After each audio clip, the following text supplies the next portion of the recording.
Hey, it's Sela Social Studies.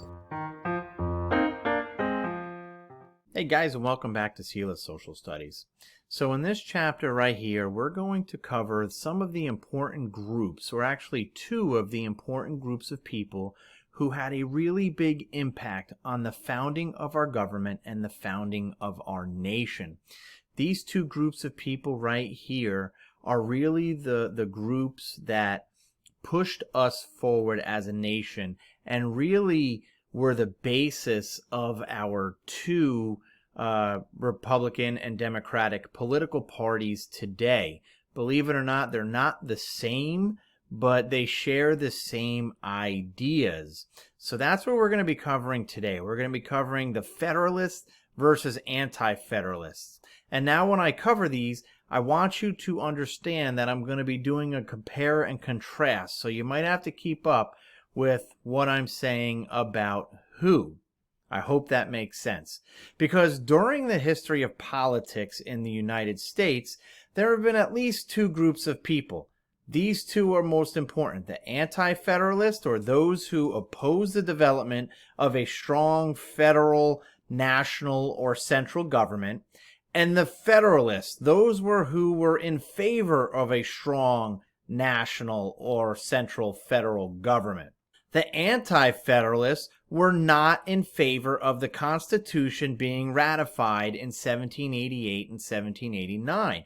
They wanted the power to remain in the hands of the states and local governments and jurisdictions. They wanted to keep the power home, closer to home.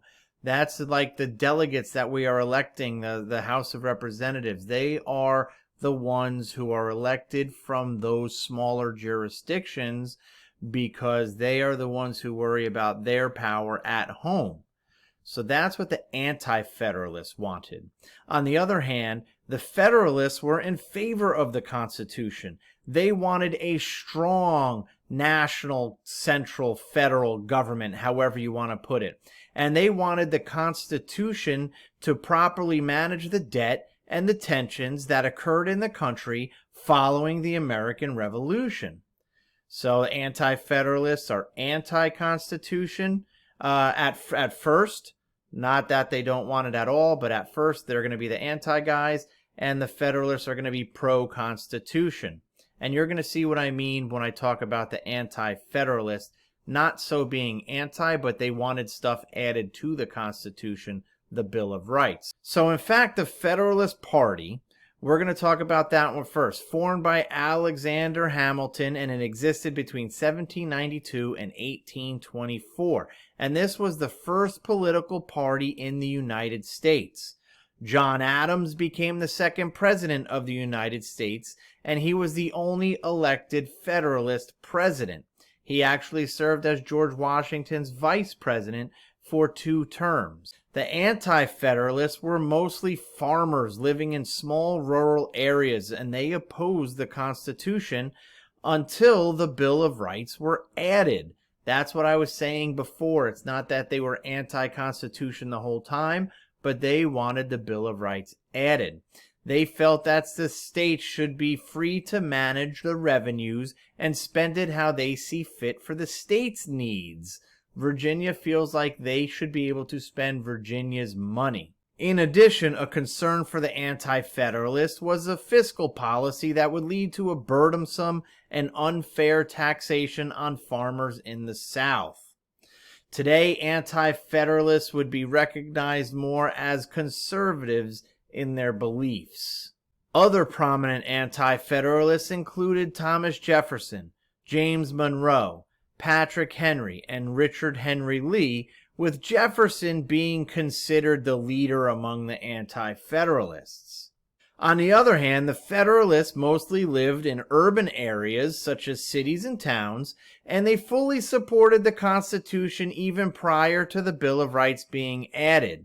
Most of them had interests related to big businesses, and they wanted the government to help regulate the economy for the nation. They believed if every state had to manage their revenue, it would lead to many monetary policies resulting in economic struggles and weakness across the nation. Not only that, What would happen if the states started coining their own money, right? Whose money would be worth more? The idea that the federal government could control the money, maybe have one type of coin or money that the national stage can use, then it would help. So in addition, they proposed central banking, a central bank that would house the money, and more financial policies. So today, these Federalists would be recognized more as the Liberal Party in their beliefs. Other prominent Federalists, except for Alexander Hamilton and George Washington, is going to be John Jay.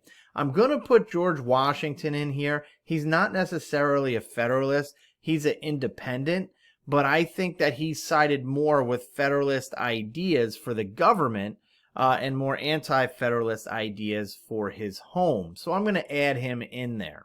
Hamilton was the Secretary of Treasury. He was member of the President's Cabinet, Washington's Cabinet, and he helped oversee the department of, or the development of the National Bank and a new taxation system. Now, one prominent figure had a mixed ideology on the Federalist and Anti-Federalist ideas. Most of the time, they were pretty adamant about being on one side or the other. But James Madison was different. James Madison supported Hamilton's intentions for a constitution and a national identity, but he wasn't pleased with the fiscal policies and would side with the Anti-Federalists on matters related to money.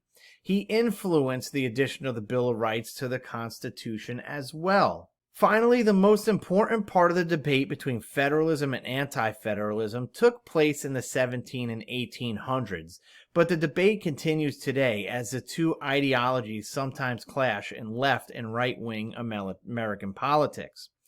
So you could see at the founding of our nation that we do have two separate groups of people, just like we have today, two separate groups of people, even though we have more, but on the majority, two separate groups of people who are trying to push the government in a different direction.